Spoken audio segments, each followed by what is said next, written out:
Bonjour à tous, petite vidéo pour vous faire un point réception. Autant vous dire que la vidéo, je vais faire de mon mieux. Et là, vous dites quoi? Là, je suis dans un moment où ça va mieux par rapport à mon handicap, mais aujourd'hui, il est en pleine forme. Donc, si jamais vous... Qu'est-ce que j'ai fait? Ça va, ne vous inquiétez pas, tout va bien. Si, voilà, si vous voyez que ça lag un peu de temps en temps, c'est pas grave. J'ai évité d'aborder mon sujet, mais je sais pas si je vais y arriver. Mais c'est pas grave, si je l'aborde, tant pis. En fait, je pense que vous en êtes rendu compte, mais je suis quelqu'un qui aime pas trop parler de mes côtés négatifs, mais ça fait partie de la vie. Et en plus, je me souviens plus de si cette information-là, si j'ai déjà publié la vidéo où j'aborde vite fait le sujet. Je ne m'en souviens plus du tout. Mais vraiment pas du tout. Je pense pas que je vous l'ai déjà mis. Donc, les vidéos vont se croiser. Ah, ça va y arriver. Donc on va commencer avec le Furie du Nord, avec le grand maître de la cultivation démoniaque, le tome 4 de Moxion Tangsu aux éditions de Bookmark. Voilà, c'est des beaux livres. Je suis obligée de les acheter au Furet parce que ma libraire n'arrive pas à avoir la version reliée. Donc j'ai abandonné. Voilà l'idée. Donc j'ai appelé le Furet, ils en avaient un. Du coup, j'ai eu un bon de réduction de 5 euros. Et c'est là qu'il y a une super aventure que je vais vous raconter. Ce jour-là, que j'ai décidé d'aller. En fait, quand j'ai un bon de réduction de 5 euros, je prends toujours un manga. Déjà parce que c'est furé, comme s'il avait besoin de mon pognon. Sauf que ce jour-là, j'étais pas en mode achat, donc j'ai vraiment pour le coup observé le furet comme quelqu'un qui n'est pas forcément fada de livres, grosso modo. Euh, donc j'ai pas forcément. Je suis allée direct au rayon. En fait, j'avais repéré un livre de poche potentiellement. Sauf que quand je suis arrivée devant, il y a eu un non radical. Parce que je sais que ce livre, si je le lis un jour déjà, je sais que ça va impacter des choses chez moi, ça va remuer des choses. Donc j'ai dit, ouais, finalement pas aujourd'hui. Du coup, je suis allée au rayon manga. Et sauf que le rayon manga du Fury, je sais pas si c'est moi, ou quoi, mais je m'y retrouve pas. Il y a trop de titres, en fait. Je pense que mon trouble de l'attention doit à ce moment-là, il y a une panique qui s'opère chez moi, et je sais pas où chercher, je sais pas quoi chercher. Pourtant, j'ai des titres de séries que je suis, et voilà, mais ça veut pas. Donc, j'ai pas capté. En fait, j'ai pas capté qu'il y avait ce manga-là qui pourtant était en gondole de rayon, un petit peu, on va dire ça comme ça. Un comptable à la cour, le tome 3 chez Akata, qui est lu de fait. Du coup, je suis retournée dans les autres rayons où je sais que je vais trouver normalement mon bonheur, sauf que je me suis rendu compte que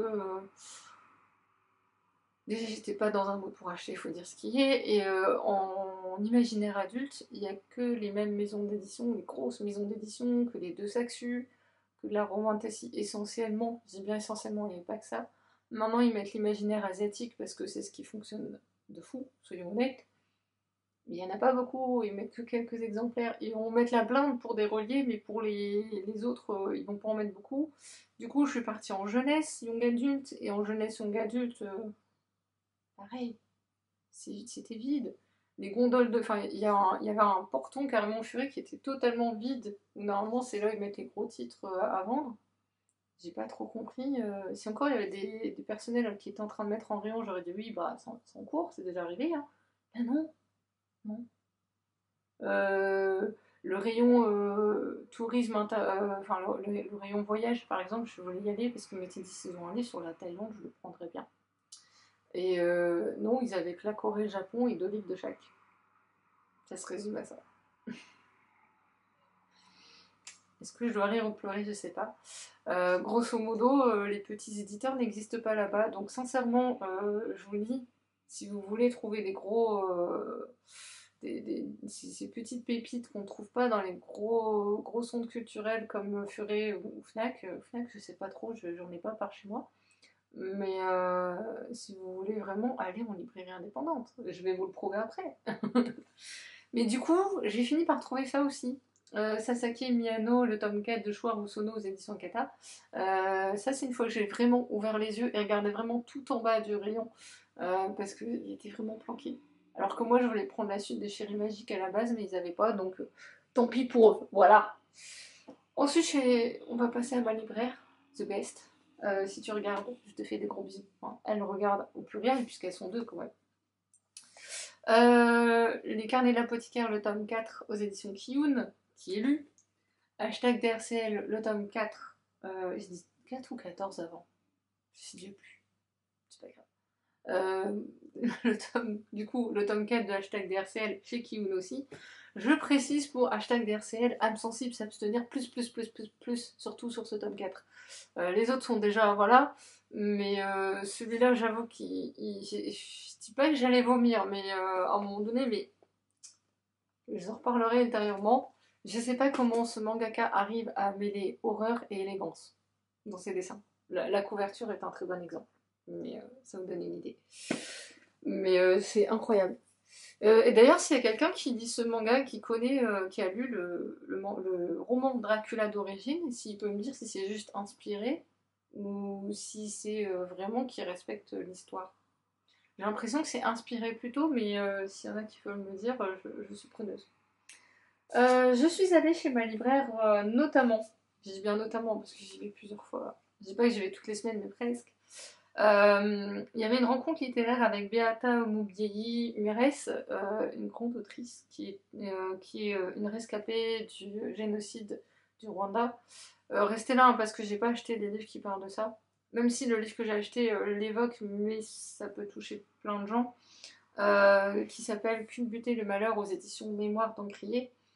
Et pour l'anecdote, sur cette rencontre, j'y suis allée, je m'étais inscrite parce que ma libraire est une grande fan de cette autrice, qu'elle nous a rabâché les oreilles, et qu'elle m'a regardée avec tellement de... En fait, si ça me plaisait pas, ma libraire me l'aurait dit. Elle est très honnête, elle sait me recommander des livres, donc si ça me plaira pas, elle me le dira. Pour l'anecdote, par exemple, elle a fait une soirée philosophie.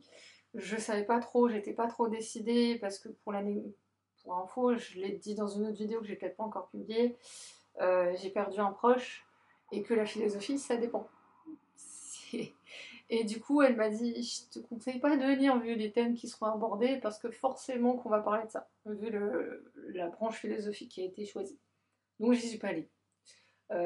Et là, je m'étais dit, même si je suis parfaitement informée de ce dont on va parler, je pensais que ce serait bon.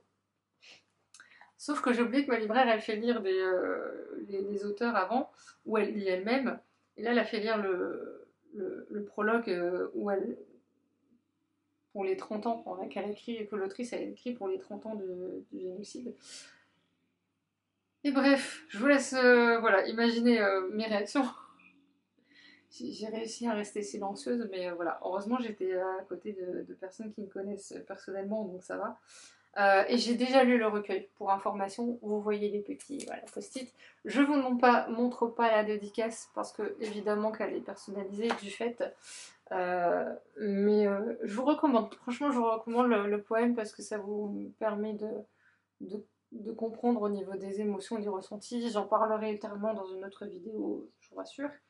Pour revenir à la philosophie, j'ai fini par acheter un des livres dont il a été question lors de cette soirée philosophie.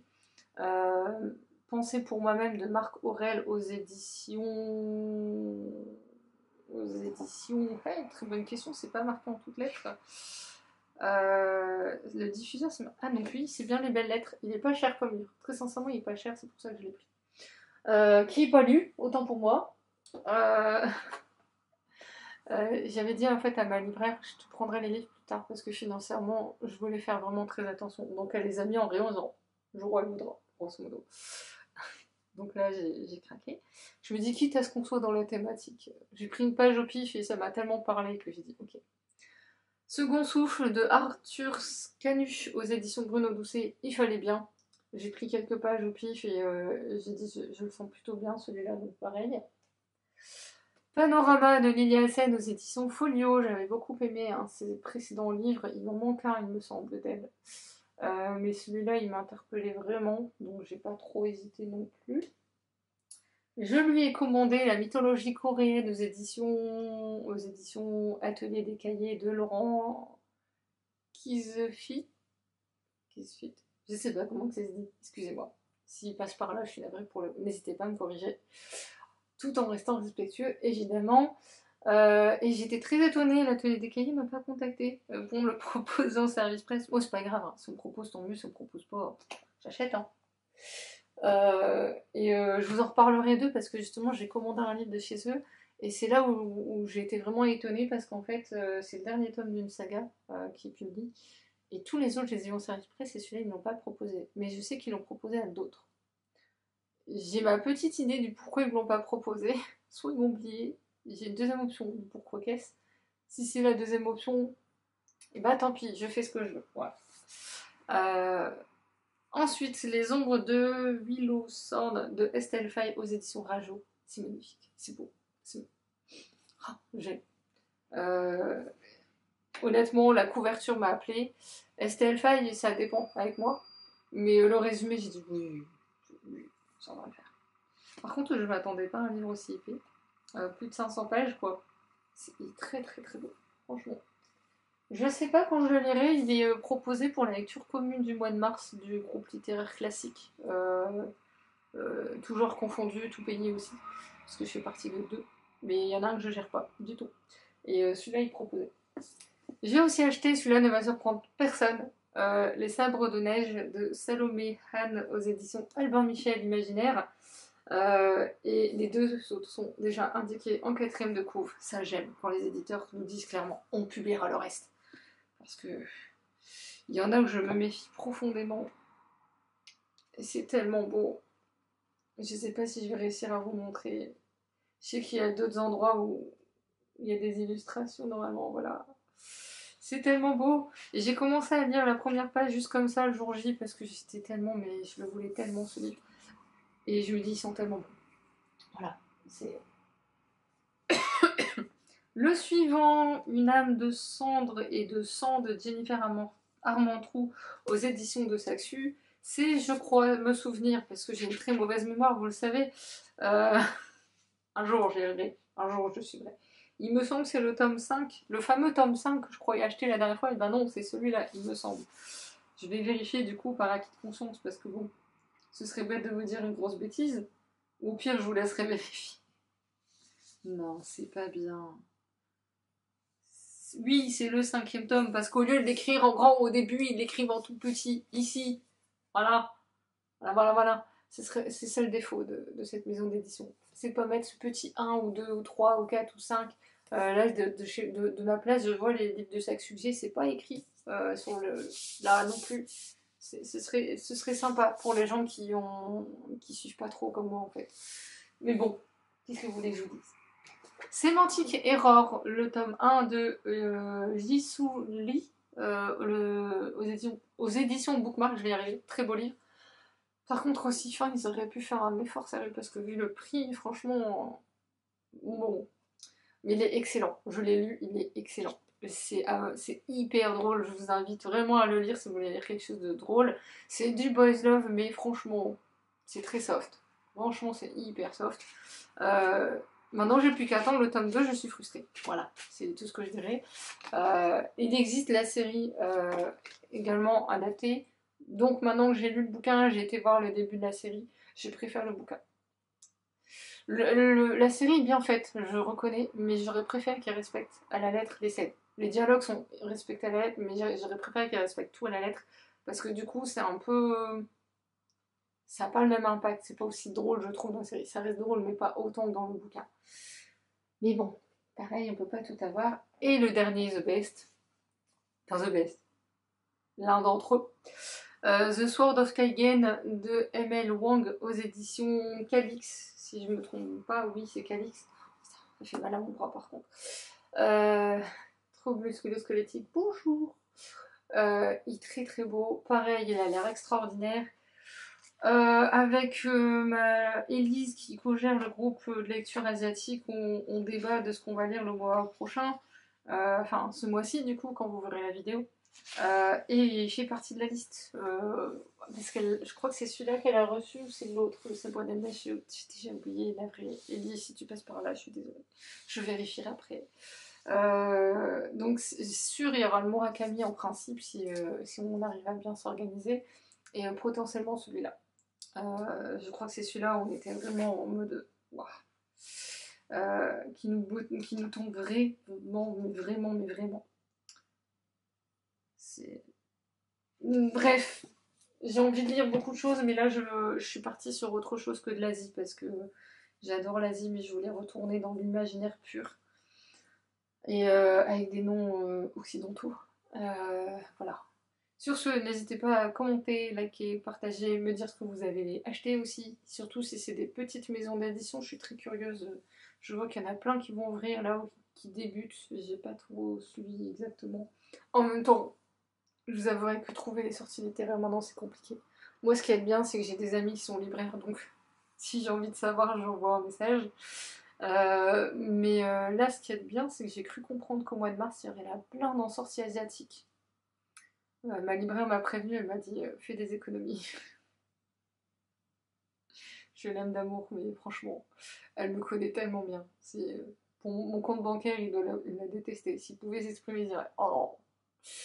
D'autant j'en ai repéré déjà un sûr.